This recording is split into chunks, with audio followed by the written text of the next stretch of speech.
Bonjour à tous. Aujourd'hui, cette vidéo, suite à plusieurs demandes, aujourd'hui cette vidéo sera sur l'initiation au tarot. Alors, j'ai beaucoup de choses à vous dire sur le tarot avant de commencer, parce que bien, le tarot c'est un outil très riche en développement personnel. Ce n'est pas juste un outil de prédiction. Et vous allez voir que je vais vous expliquer les bases du tarot et aussi toutes les lames majeures pour que vous puissiez débuter avec avec ce fabuleux outil. Donc nous voilà pour cette petite vidéo qui, je ne sais pas combien de temps elle va durer, voilà, mais voilà, j'ai eu plusieurs demandes par rapport à ça. Je me servirai de mes notes que je donne à mes élèves lorsque je fais les formations concernant le tarot psychologique.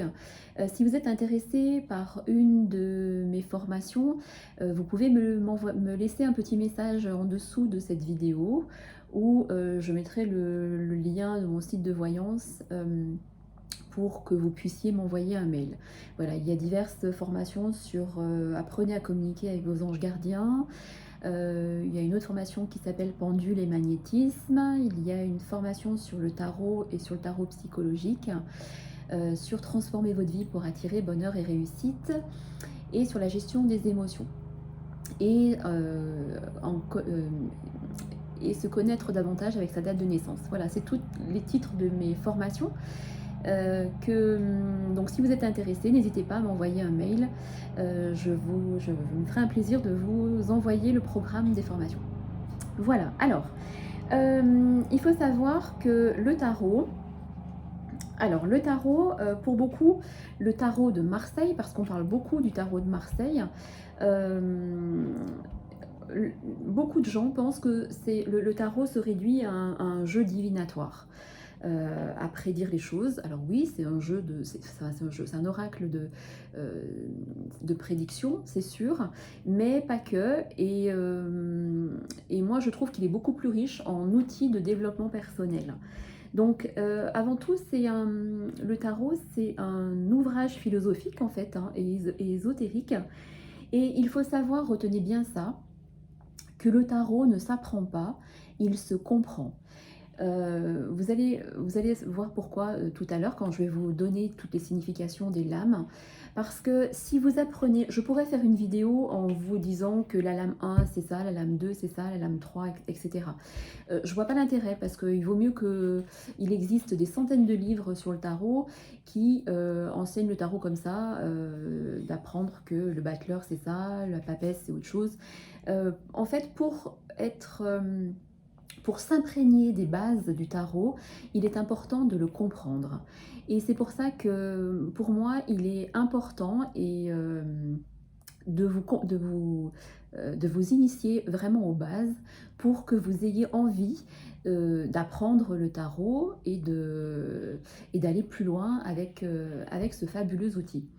Donc, concernant l'interprétation en fait du tarot, sur un plan pratique, le tarot en fait il permet d'analyser les situations et passées, présentes et aussi à venir. Mais alors il faut savoir que les lames comportent plusieurs significations et c'est vraiment le tarologue, enfin vous avec votre jeu, qui définirait quelle signification vous lui donnez par rapport aux cartes qui seront à côté les unes des autres. Voilà. Alors, il faut savoir que les lames du tarot se lisent aussi bien à l'endroit qu'à l'envers. Alors, pour ma part, personnellement, je ne lis jamais les cartes à l'envers. Pourquoi attention, c'est une notion personnelle. Il y a déjà 78 significations à connaître au niveau du tarot de Marseille. Et encore une fois, je le dis, il ne faut pas les apprendre par cœur parce qu'il faut comprendre les cartes pour donner une signification et pour comprendre un tirage. Donc si on les met à l'envers, ça donne encore 78 significations supplémentaires qui pour moi, je trouve qu'en les lisant à l'endroit, ça donne tout autant des significations. Voilà, tout en sachant qu'à l'envers, ça, il y a plus le côté, la signification qui appuie sur la carte du côté un peu plus, un peu plus à travailler. Donc moi, en fait, dans cette vidéo et dans mon quotidien, je ne lis jamais les cartes de tarot à l'envers. Voilà. Alors, je vais vous rappeler les notions fondamentales du tarot. Donc, un tarot, un jeu de tarot. Alors, il y a le tarot de Marseille déjà et le tarot Rider-Waite. On parle beaucoup du tarot de Marseille parce qu'on pense que c'est le plus utilisé. Or, c'est faux. C'est le plus, entre guillemets, connu quand on en parle. On parle du tarot de Marseille. Hein. Mais en fait, le plus vendu, c'est le tarot Rider-Waite. Alors, quelle est la différence? Le tarot Rider-Waite, c'est une édition anglaise, mais qui en fait, sur chaque carte il y a des scènes de vie.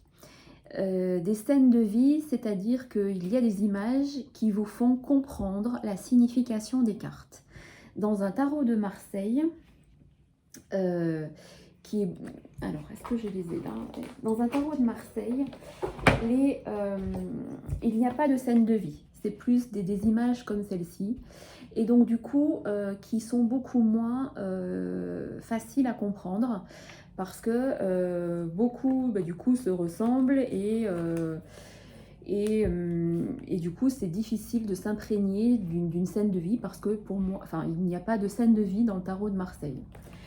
Alors, bien qu'il y ait autant de cartes dans le tarot de Marseille que le tarot Rider-Waite, alors j'ai oublié de vous dire aussi que cette vidéo, nous allons apprendre les 22 lames majeures d'un tarot. Parce que dans un tarot, il y a 78 cartes. 22 lames majeures qui vont vous parler des événements importants de votre vie, et les lames mineures qui apportent plus des détails. Alors, on dit qu'il faut une vie pour apprendre le tarot et le comprendre. En fait, aujourd'hui, moi je vous conseille, quand j'ai commencé à comprendre le tarot, j'avais commencé avec un tarot de Marseille que j'ai vite mis de côté parce que pour moi, je ne le trouvais pas intéressant et pas parlant surtout, donc je l'ai laissé dormir plusieurs années. Et puis j'ai découvert le tarot Rider-Waite avec ses images, avec ses significations, ses belles photos très parlantes. Et donc je me suis mis au Rider-Waite et là j'ai été subjuguée. Donc aujourd'hui nous allons apprendre les 22 lames majeures du tarot. Et je vous apprendrai à la fin de cette vidéo un petit tirage pour que vous puissiez comprendre et comment poser les questions. Parce qu'il y a aussi une manière de poser les questions qui est très importante. À la différence d'un oracle, est-ce que je vais vendre ma maison, est-ce que je vais acheter une voiture? Le tarot, vous verrez, c'est important de poser des questions ouvertes, c'est-à-dire qui amènent plusieurs possibilités de réponse. Alors, donc, je vous disais que un jeu possède 78 lames, donc 22 majeures et 56 mineurs. On va laisser les mineurs de côté, c'est pour ça que devant moi, je vous ai mis plusieurs jeux de tarot pour vous faire voir les différentes images, mais il n'y a que les 22 cartes. Voilà. Donc, c'est vrai que les arcanes mineures, quand on commence à apprendre le tarot, il vaut mieux les laisser de côté parce que vous allez vraiment vous embrouiller et c'est pas recommandé. Il vaut mieux avoir vraiment les bases saines et les vraies bases. Et après, une fois que vous serez familiarisé avec les 22 lames majeures, vous pourrez commencer à apprendre les mineurs. Mais je vous conseille de bien rester. Il y en a qui restent toute la vie avec les 22 lames seulement, parce que elles sont aussi très très parlantes. Donc voilà. Donc en fait, donc les 22 lames sont très enrichissantes et vous verrez, elles donnent beaucoup d'indications sur plein de choses. Donc en fait, pour comprendre le tarot, il est important de connaître quelques règles. Alors, je me suis fait aussi des petites notes que je donne à mes élèves lors de mes cours. Aujourd'hui, on va vraiment parler des bases, enfin vraiment des lames. Je vais pas comment dire, je vais pas m'éloigner entre les énergies des cartes, les deniers, les coupes, tout ça, parce que c'est plutôt ça parle plutôt des cartes mineures. Et donc, on va vraiment se focaliser sur les 22 lames. Alors, pour moi, on va commencer. Je vous montrerai plusieurs images qui correspondent toutes aux mêmes cartes, et pour vous faire voir que voilà, en fait, pour choisir un tarot, il faut que vous soyez vraiment attiré par l'image. Ça, c'est hyper important, parce que vous voyez, il y en a, enfin voilà, ça représente la même signification. Eh bien, il y en a qui seront plus attirés par celui-ci ou d'autres par celui-ci, tout en sachant que celui-ci, c'est le tarot de Marseille. Alors, pour le tarot de Marseille, les lames majeures, elles sont identiques à un tarot Rider-Waite.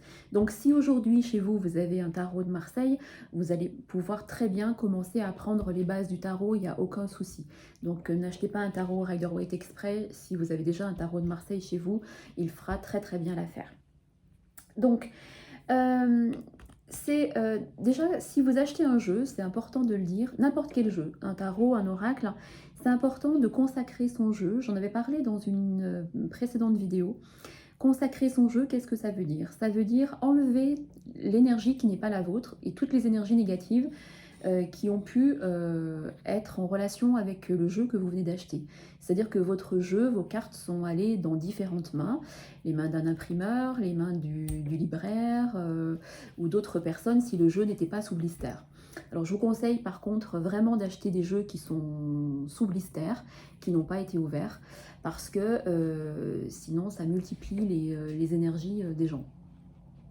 Donc, pour purifier un jeu, lorsque vous achetez un jeu, en arrivant chez vous, il est important donc de prendre le jeu dans sa main droite, de taper avec le poing gauche sur le dessus du jeu de cartes, idem sur le dessous, de passer entre les mains toutes les cartes pour qu'elles s'imprègnent déjà de votre énergie. D'accord, vous les passez, vous les regardez, hein, vous prenez le temps de les regarder. Là, je vais vite pour la vidéo. Vous les regardez. Et une fois que vous les avez regardés, vous mettez le jeu contre votre cœur avec vos deux mains et vous demandez, en étant concentré au jeu, que ces cartes-là, que vos cartes, que votre jeu vous apporte les réponses aux questions que vous attendez. Voilà. Après, pas forcément avec ma phrase, hein, vous faites votre phrase à vous, c'est comme un mantra en fait. Vous lui demandez un peu, c'est comme une petite prière. Voilà. Là, votre jeu est consacré. Donc ça veut dire que votre jeu a votre énergie. Alors, on va commencer par la lame 0, parce qu'en fait, il y a 22 lames, mais on commence par la lame 0. Donc en fait, les cartes vont de 0 à 21. Alors, je vous montrerai du coup chaque fois plusieurs images des cartes. Alors, ça c'est les mineurs, je vous ferai voir plus tard. Alors, on va commencer avec la carte 0, qui est le mat. Le mat ou le fou. Vous voyez là, il s'appelle le fou. Alors, si vous achetez un jeu français, ça sera écrit le fou. Plutôt anglais, ça sera le mat. Voilà, c'est la carte 0. Alors, ce qui est important de comprendre, c'est voilà, comment les personnes...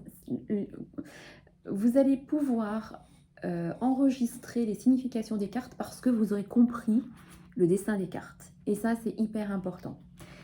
Donc, moi, je vais prendre celle... Enfin, je vais prendre celle-ci. Allez, je vais prendre celle-ci sur le tarot des sorcières. Alors, le mat, qu'est-ce qu'il vous dit? Vous voyez, c'est un personnage, en fait, qui est au bord d'un précipice. Et c'est celui qui se jette à l'eau. Qui se jette à l'eau. Cette carte, elle veut vous dire que on ne sait pas où on va et on ne sait pas ce qui nous attend. Vous voyez? En fait, lui, il est au bord de la, voilà, euh, sur ce rocher-là. Il ne sait pas où il va et il ne sait pas ce qu'il attend derrière, mais il est confiant. Donc cette carte, en fait, elle vous dit... Je vais vous donner les mots-clés, en fait, des cartes. Ça sera plus simple, hein, donc vous pouvez noter avec des mots-clés. Ça, c'est un peu la nouvelle aventure. C'est aussi la découverte. C'est se jeter à l'eau. C'est partir à l'aventure et c'est avancer sans réfléchir. Vous voyez, il n'est pas du tout inquiet, il avance, il avance sans réfléchir. Idem sur le tarot de Marseille. Hein. Vous voyez, ce personnage, il avance sans réfléchir et sans être inquiet. Donc ça, c'est le mat. Je vais essayer de ne pas trop rester sur chaque carte parce que sinon la vidéo va faire 3 heures. Donc, retenez les mots-clés, je vais vous donner chaque fois les mots-clés. Retenez que là, c'est la nouvelle aventure, la découverte, c'est se jeter à l'eau et c'est partir à l'aventure et avancer sans réfléchir. Voilà. Alors, ça c'était le 1. On arrive avec la... Non, c'était la carte 0, pardon. On arrive avec la carte du battleur. Alors, la carte du battleur, ça c'est dans le tarot de Marseille. Mais moi qui utilise le Rider-Waite, et si vous êtes comme moi, vous verrez entre essayez les deux jeux, pardon, et vous verrez que vous serez plus attiré par un Rider-Waite, qui est beaucoup plus parlant pour moi. Alors, sur le Rider-Waite, la carte 1, c'est le magicien. Alors, le battleur ou le magicien, c'est la même chose. Donc, on va parler pour moi du magicien, parce que on va parler du magicien. Alors, le magicien, ou le battleur, comme vous voulez, c'est le personnage qui passe à l'action. Vous voyez, il est derrière sa table et il est prêt à... c'est quelqu'un qui va passer à l'action, le battleur. Voilà, la phrase, c'est « je passe à l'action ».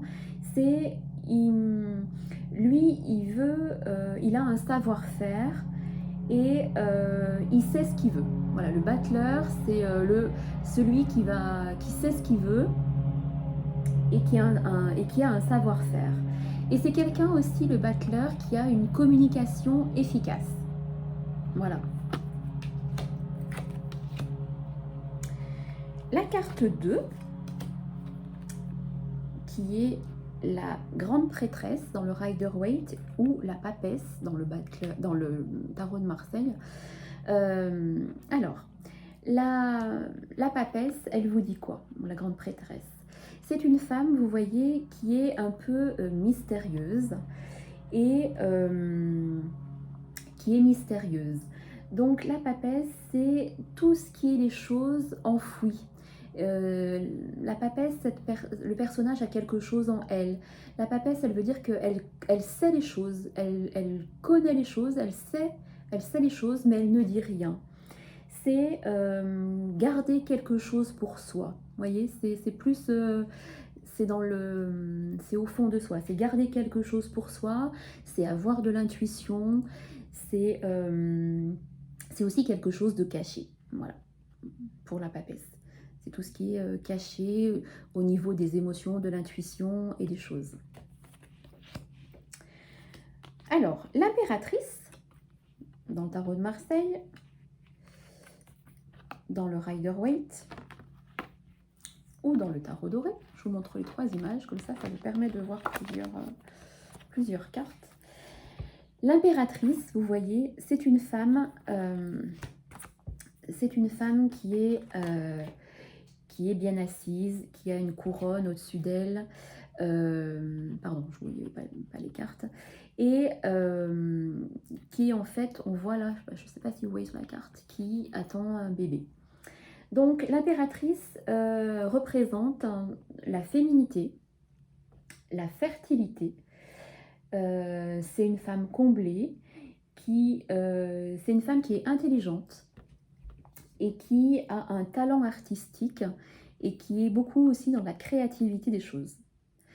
Retenez voilà, ces mots-là parce que lorsque vous allez poser des questions sur un domaine, je ne sais pas, professionnel ou projet, eh bien, voilà, en tirant l'impératrice, ça parle quand même de créativité. Si quelqu'un veut savoir, même si c'est une question fermée, si prochainement il va y avoir un bébé, s'il y a l'impératrice dans un jeu, oui, c'est la fertilité et c'est la grossesse. Donc l'impératrice, c'est, comme je vous ai dit, c'est le talent artistique, l'intelligence, la maternité, la féminité.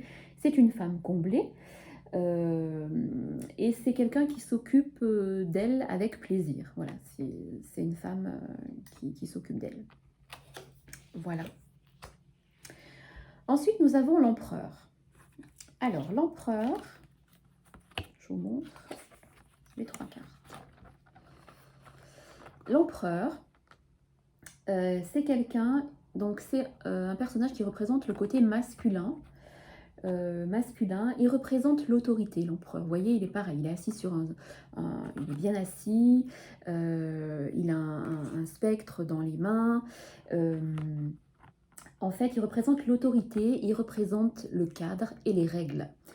Il représente la loi, tout ce qui est cadré. C'est quelqu'un, c'est aussi, il peut représenter le patron, il représente surtout l'autorité et la discipline.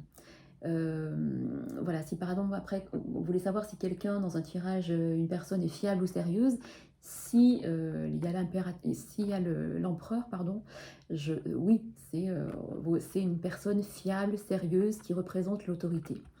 Dans un tirage qu'on verra plus tard, je reviens à l'impératrice.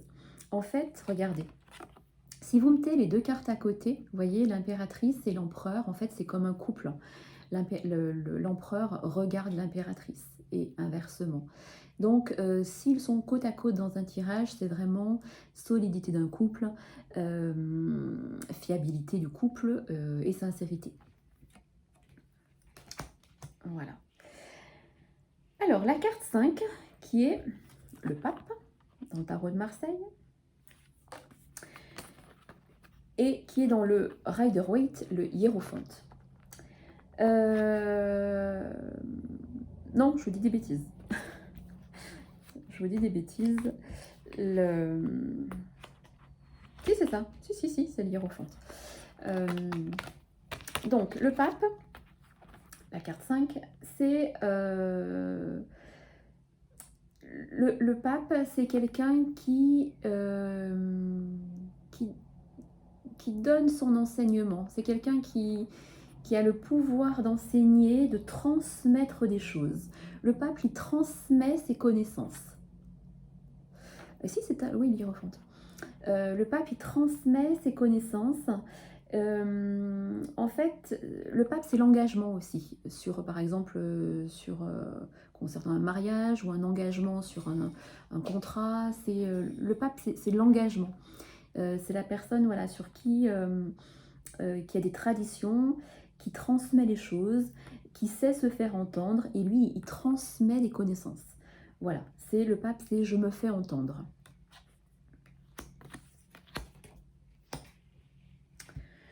Alors, la carte 6 maintenant, qui est la carte des amoureux dans le tarot de Marseille, idem dans le Rider-Waite et dans le tarot doré. Je vous montre les différentes images en fait, hein. Voilà, ça vous...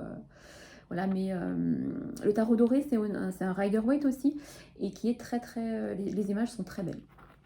Alors, l'amoureux, c'est... Qu'est-ce qu'elle vous dit, cette carte? Vous voyez, sur le...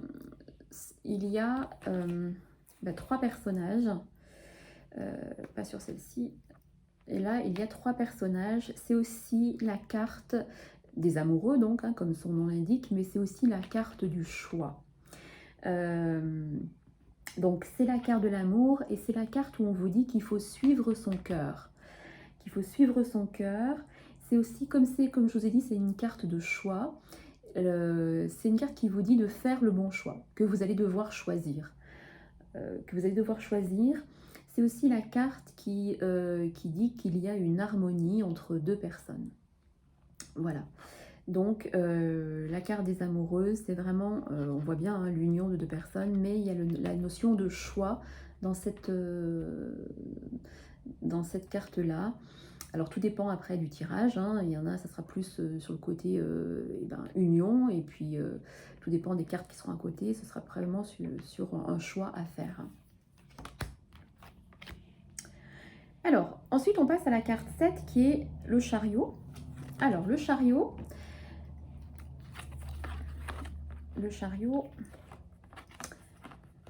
Donc le chariot, vous voyez, il y a deux chevaux qui sont de couleurs différentes. Idem ici et idem ici. Enfin là, c'est plus des sphinx. En fait, le chariot, c'est la phrase à retenir, c'est « je vais de l'avant ».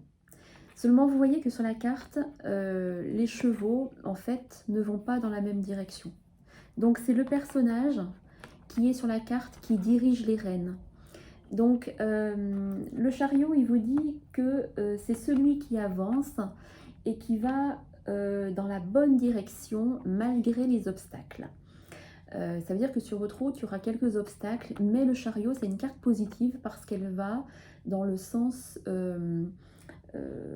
il avance dans la bonne direction.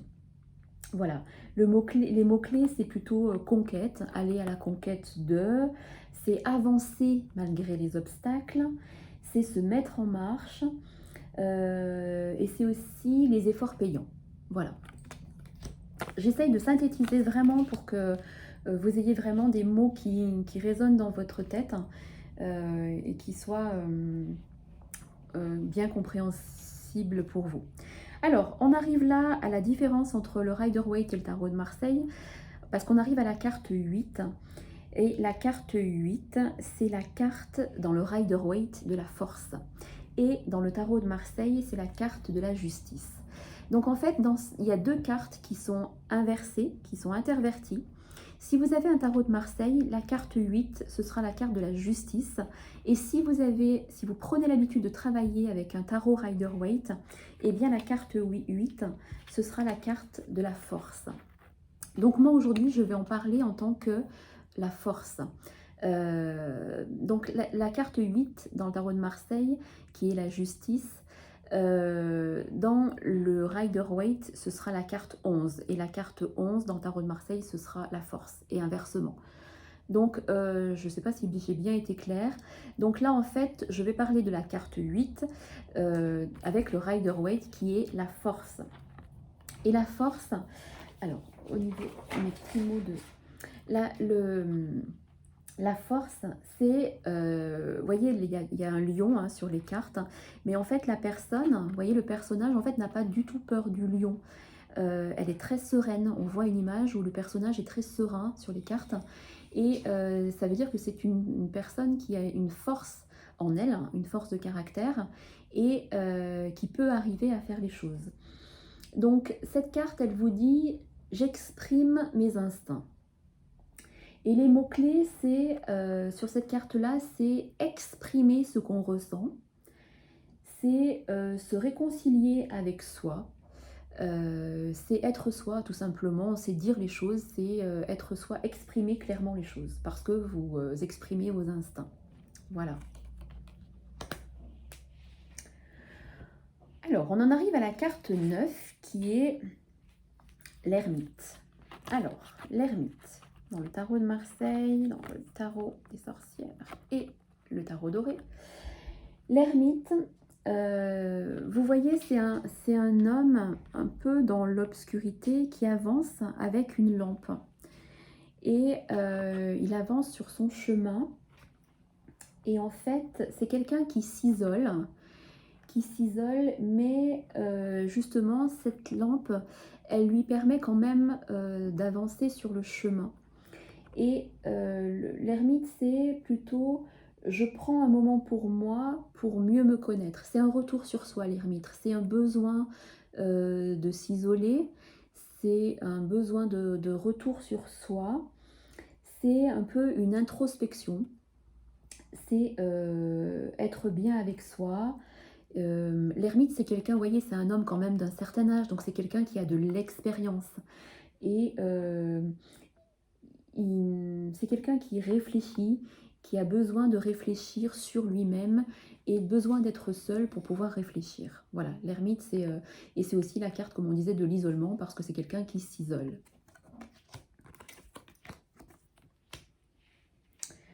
Alors, on arrive à la carte 10, qui est la roue de la fortune. Alors, la roue de la fortune, qu'est-ce qu'elle vous dit, la roue? La roue, en fait, je regarde ça. La roue, eh bien, ce sont les circonstances de la vie. Les choses dans votre vie tournent et avancent. Et on vous dit que les choses vont bouger, vont avancer, puisque la roue tourne, mais tout dépendra derrière comment vous allez les faire avancer. Parce qu'en fait, cette carte, elle est là pour vous dire que vous allez rencontrer des circonstances qui vont faire bouger les choses. Mais tout dépend, ça peut être en positif ou en négatif, hein, tout dépendra comment vous allez agir derrière, parce qu'il y a une notion d'action hein, dans toutes les significations des cartes. Et du coup, on vous dit, cette carte-là, elle vous dit qu'avant de vous engager sur une nouvelle voie, eh bien, il faut bien évaluer la situation. Il faut aussi faire le tri de quelque chose pour sortir d'un cycle et pour pouvoir passer à autre chose. Les choses bougent, les choses vont changer. Vous allez sortir de quelque chose, d'un cycle pour entrer dans un autre, mais il faut bien évaluer les situations. Voilà. Alors, la carte 11, qui est donc la carte de la justice dans le Rider-Waite, mais qui est la carte de la force dans le tarot de Marseille. Donc du coup, j'en parle en tant que carte, en tant que justice. Donc la justice, c'est être franc et honnête avec soi-même. La justice, vous voyez, elle est là, le personnage, il est là, il sait trancher, il sait dire les choses. Cette carte, en fait, elle nous met face à nos responsabilités. Voilà, c'est les responsabilités personnelles. C'est la carte qui vous dit de peser et trancher avec honnêteté. C'est la droiture, c'est une carte de droiture. C'est aussi une carte qui vous dit de reconnaître ses torts. Voilà, c'est la carte tout simplement de la justice en fait, hein, de la droiture. Voilà. J'espère que je ne vais pas trop vite et que vous n'hésiterez pas à me dire dans les commentaires si, voilà, si j'ai été trop vite ou s'il y a eu des soucis de compréhension sur certaines cartes. Alors, on arrive à la carte 12 qui est le pendu. Alors, le pendu, c'est dur de tenir toutes les trois cartes. Alors, le pendu, les mots-clés. Le pendu, vous voyez, c'est un homme, donc du coup, qui est pendu par les pieds. Donc, en fait, le pendu, c'est un peu une situation bloquée. Vous voyez, il a les mains dans le dos, donc il a les mains liées, idem ici. Mais en fait, ce pendu, vous voyez, il est pendu, mais il est pendu que par un pied. Et en fait, les chaînes à ses pieds, vous voyez, elles sont lâches. Donc en fait, c'est une situation bloquée, mais où en fait on peut se défaire de cette situation. C'est pas une situation bloquée indéfiniment, c'est une situation bloquée momentanément. Le pendu, il veut vous dire ça. Il vous dit qu'il y a un moment de blocage temporaire. Parce que, voilà, c'est pour ça que j'aime bien expliquer les images, parce que vous verrez que vous retiendrez beaucoup plus comme ça, en voyant ce personnage avec juste un pied pendu, il peut se défaire de ses chaînes, parce que les chaînes ne sont pas serrées et liées à ses deux pieds. Donc cette carte vous dit de lâcher prise. De lâcher prise sur les choses, parce qu'il y a un moment de blocage actuellement qui est temporaire. Voilà, on vous dit aussi, cette carte, elle vous dit de voir les choses autrement. Et surtout de se poser les bonnes questions. Voilà, cette carte, elle vous dit que pour l'instant, il y a une notion d'impuissance sur les choses, sur une situation, sur une avancée, sur une relation, enfin peu importe les questions que vous allez poser. Il y a une impuissance d'avancement pour l'instant. Cette carte a une notion d'attente. Voilà, d'avoir les mains liées, et donc cette carte vous dit qu'il y a une nécessité de lâcher prise sur les choses parce que les choses sont bloquées, tout simplement. Alors, on arrive à une carte qui fait peur, qui est la carte de la mort. Le mot fait peur, mais en fait, pas du tout. Alors, la carte de la mort, qu'est-ce que c'est? La carte de la mort, qui s'appelle aussi l'arcane sans nom, hein, la carte 13, l'arcane 13. Donc, l'arcane sans nom, c'est « je fais le ménage ». Je fais le ménage, donc pas de panique, hein, cette carte ne parle pas de mort, c'est plutôt une mort symbolique en fait, hein, la fin de quelque chose, la fin de, la fin de quelque chose. L'arcane sans nom, c'est se débarrasser de l'ancien pour faire de la place à quelque chose de nouveau. Vous arrivez à la fin d'un cycle. Donc c'est vraiment se débarrasser vraiment de l'ancien pour faire place à du nouveau. C'est aussi se débarrasser ce dont on n'avait plus besoin dans notre vie. C'est faire le ménage, c'est tourner la page, c'est déménager aussi, et c'est changer ses vieilles habitudes. Voilà, cette lame, elle est là pour vous dire tout ça. Voilà, donc n'en ayez pas peur. Si vous la voyez dans un tirage, n'en ayez pas peur du tout. Voilà. Alors, la carte 14, qui est la carte de la tempérance.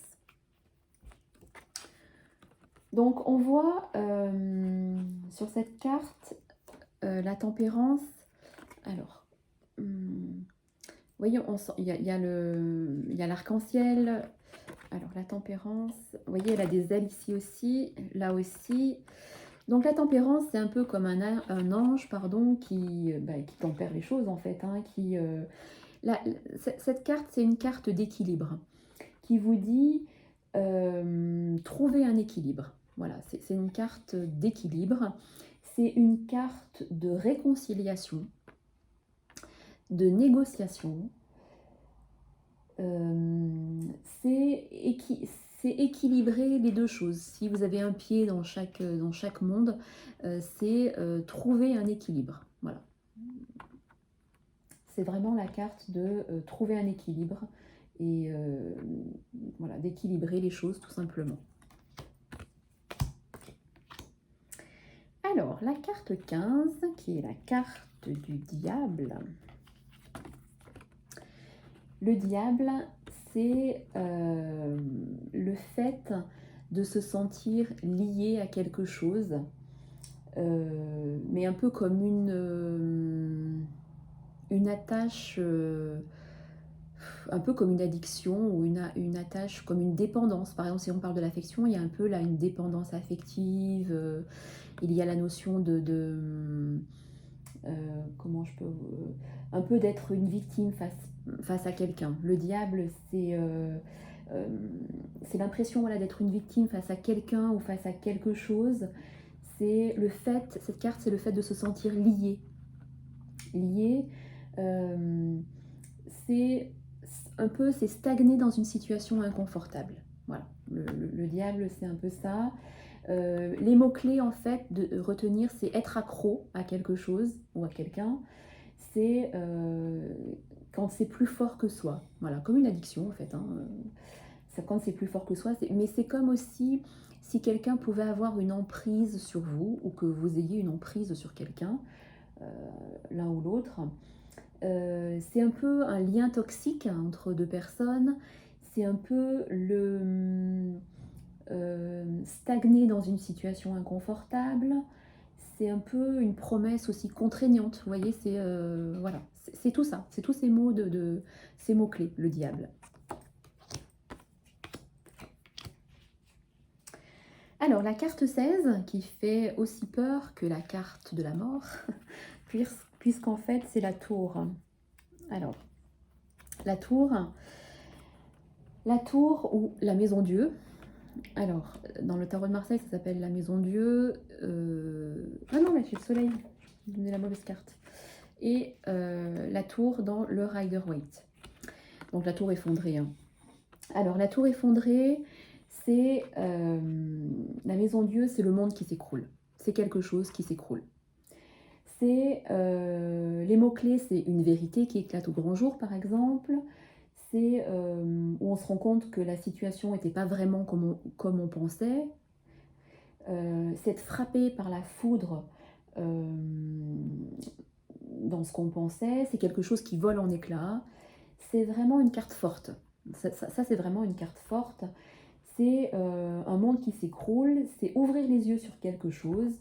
c'est une croyance qui vole en éclats. C'est quelque chose qui s'écroule autour de vous, qui s'écroule, voilà. Donc,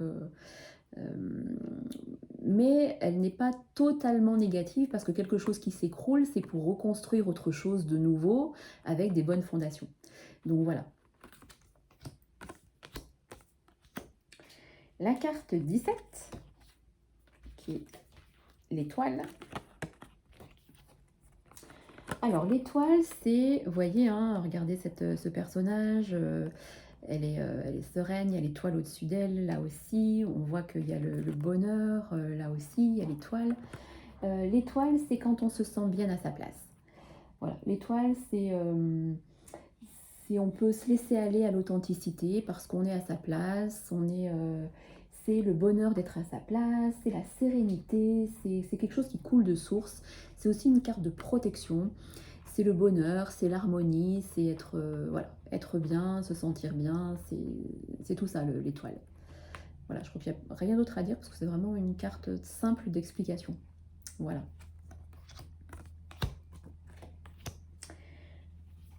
Alors, le 18, la lune, je ne sais pas mis dans l'ordre. La lune, là voilà. Alors, la lune, c'est un peu ce qui... les illusions. Voilà, c'est tout ce qui est au niveau du mental. C'est les illusions, c'est se confronter un peu à sa part d'ombre, c'est traverser les problèmes, c'est un peu des épreuves quelquefois angoissantes, la lune. C'est tout ce qui est au niveau du mental, des illusions, voilà, d'être dans les doutes, de se poser aussi beaucoup de questions. C'est un peu se confronter à ces démons qui permettent de travailler sur soi et de s'en libérer. C'est voilà, c'est être aussi quelquefois un peu sur la défensive. Donc la lune, c'est un peu tout ce qui est à l'intérieur de nous, qui est enfoui au fond de nous. Mais voilà, c'est quand même... c'est un peu... Ouais, épreuve, le mot est peut-être fort. Il faut se confronter à sa part d'ombre. Voilà, il faut mettre les choses en lumière pour qu'il y ait des réponses. Ça, c'est la lune, en fait. Voilà. Alors, nous arrivons au soleil. Très, très belle carte, hein, le soleil. La carte 19. Le soleil... Eh bien, le soleil, en fait, c'est le rayonnement. Hein. Vous voyez, le soleil sur les 3 cartes. Le soleil, c'est le rayonnement, c'est l'épanouissement, c'est la joie, c'est la chaleur humaine, c'est la confiance en soi, c'est les mots-clés, bah, voilà, c'est joie, épanouissement, bonheur, rayonnement, c'est être bien avec soi et avec les autres. C'est être brillant, hein, c'est une belle réussite. Hein, le soleil, si vous avez le soleil dans votre jeu, c'est qu'il y a une belle réussite à quelque part. Hein. Voilà. Donc un peu, vous allez me dire un peu comme l'étoile. L'étoile, c'est plus sur l'harmonie, la sérénité, où on est bien. Là, c'est vraiment le rayonnement. On rayonne. Le soleil est encore plus haut que l'étoile. Et donc du coup, il rayonne, il illumine, il rayonne de bonheur et de joie. Voilà. La carte 20, qui est le jugement. Alors, le jugement, pour moi, c'est la carte de la reconnaissance. De la reconnaissance et de l'évidence. L'évidence... oui, reconnaissance, évidence, c'est aussi quand on a une révélation. Voilà, c'est la révélation, c'est le, comment dire, c'est l'accomplissement. Voilà, c'est l'accomplissement, c'est la révélation, c'est l'appel à d'une vocation, c'est quand ça sonne comme une évidence. Voilà, est-ce que cette personne est faite pour moi? Si vous avez le jugement, ben alors, tout dépend d'attention des cartes qui sont à côté. Là, je schématise bien sûr avec une carte seule. Mais c'est le jugement, c'est une très très belle carte. Voilà, c'est la carte de l'évidence. C'est elle vous ouvre la voie à une nouvelle vie qui est plus vraie, qui est voilà, qui est évidente. Alors, est-ce que j'ai d'autres mots-clés à vous donner par rapport à ça? C'est Oui, c'est aussi trouver son âme sœur, c'est une reconnaissance mutuelle, c'est ce que je vous disais tout à l'heure.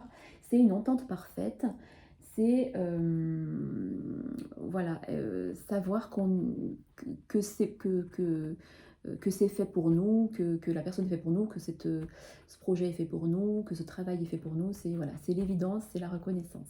Voilà. Et la dernière carte, la carte 21, le monde. Alors, le monde c'est j'atteins la perfection.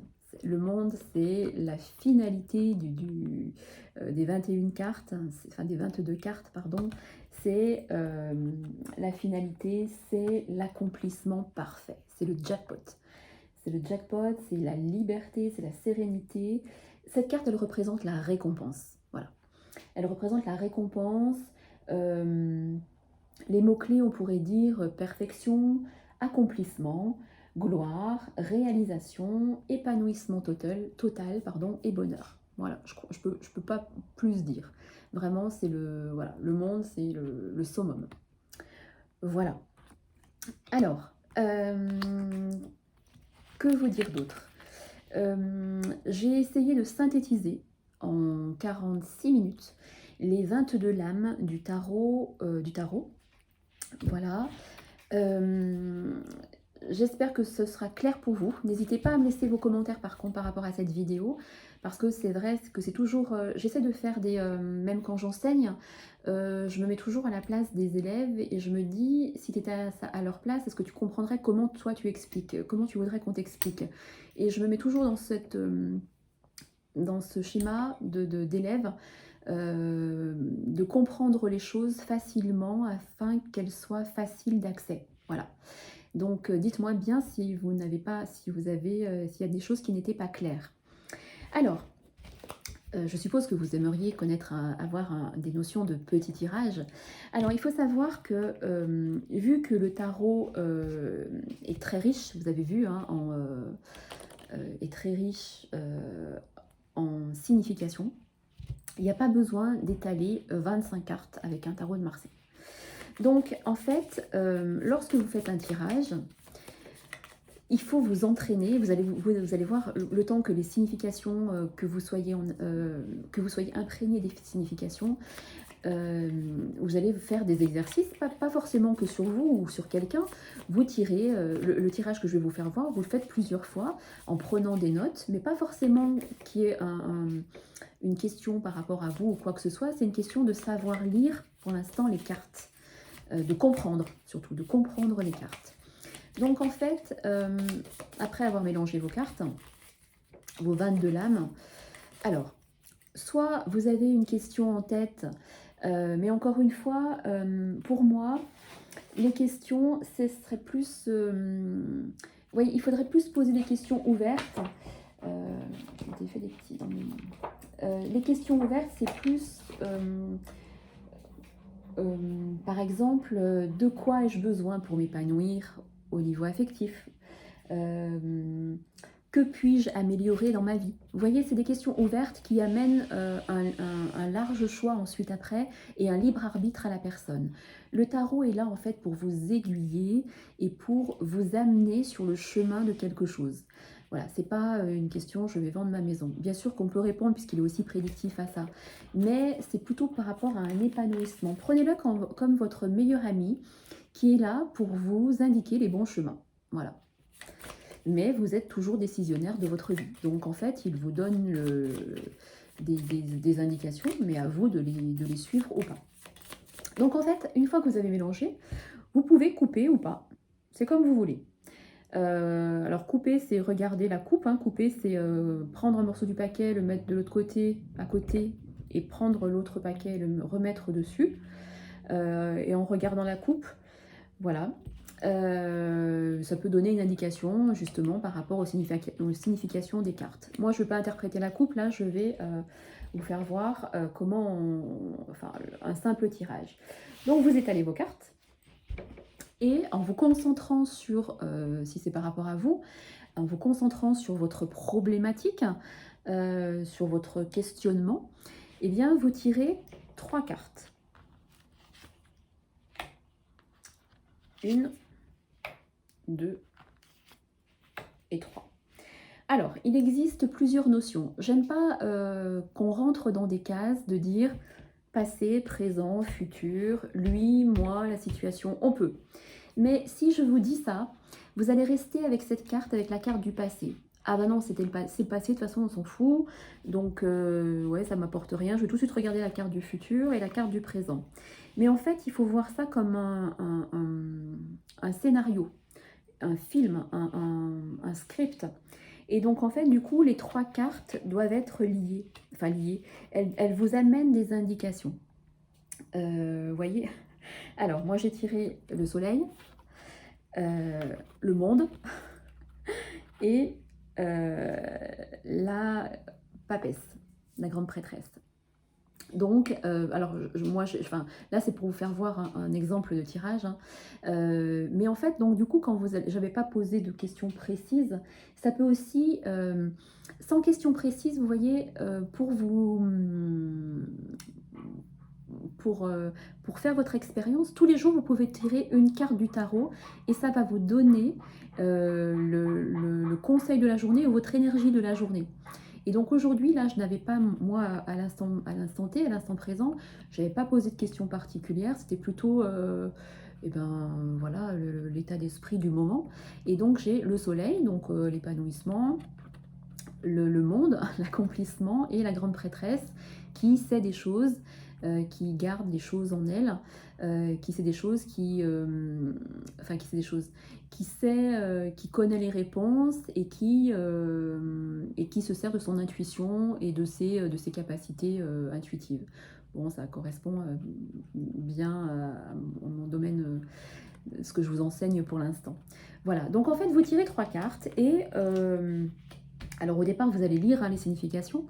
Et en fait, voilà, il s'agit de faire un peu un lien entre les 3 cartes, mais de se dire, alors si vous voulez faire passé, présent, futur, vous pouvez passé, présent, futur, mais ne restez pas focalisé sur la carte par exemple du passé en disant, bah, de toute façon c'est passé, donc cette carte n'a rien à voir. Parce que le passé a une influence sur le présent a une influence sur le futur. Donc tout est lié, il faut que vous lisiez ça un peu comme un film. Moi je vous conseille au départ, pour vraiment que ces 2 tirages-là. Le tirage à 3 cartes, qui vous parle de vous, de votre questionnement, de votre état d'esprit. Et pour vous entraîner, vraiment, tous les jours, vous pouvez tirer. Alors pas forcément, vous n'êtes pas obligé du coup de l'étaler, hein, si vous voulez, mais vous pouvez du coup, en vous concentrant, tirer votre carte du jour. Voilà, là j'ai l'impératrice. Voilà. Donc là, et donc du coup, vous lisez la signification et comme ça, au fil des jours et au fil des semaines, les significations vont rentrer et vous pourrez faire après les tirages à 3 cartes. On verra plus tard, mais vraiment plus tard, d'autres tirages, mais c'est important de se familiariser vraiment avec les 22 cartes qui sont quand même assez complexes. Mais qui sont vraiment très riches. Et moi, j'adore le tarot. Pendant longtemps, hein, comme je vous disais, je l'ai laissé dormir parce que je trouvais que c'était trop difficile. Mais une fois qu'on comprend les dessins, les messages, qu'on s'imprègne des images, je trouve que c'est fabuleux. Voilà, alors par cette petite vidéo, j'espère vous avoir donné envie d'apprendre le tarot et de vous familiariser avec lui. Et puis j'espère que vous serez... Enfin, c'est en étant assidu, ce que je veux dire, c'est il faut comment? Alors, excusez-moi, le bruit à côté, c'est mon voisin qui passe sa tondeuse. Voilà, ça m'a un peu perturbée. Il faut s'entraîner pour que vous ayez après des automatismes qui viennent facilement. Voilà. Donc, j'arrive au terme de cette petite vidéo, enfin, qui fait quand même 54 minutes. Voilà, j'espère qu'elle vous aura plu. N'hésitez pas à me laisser vos commentaires. Je vais mettre sous cette vidéo le lien de mon site de voyance. Et si vous êtes intéressé par un coaching intuitif, par une voyance, une consultation de voyance personnalisée, par les formations. Alors les formations ne sont pas sur le site, mais via le site, vous pouvez m'envoyer un message et je me ferai le plaisir de vous envoyer le programme des formations dont j'ai parlé au début de cette vidéo. Voilà, j'espère que je vous retrouve très bientôt pour d'autres guidances ou vidéos ou nouveaux tirages. Et je vous dis à très bientôt. Merci.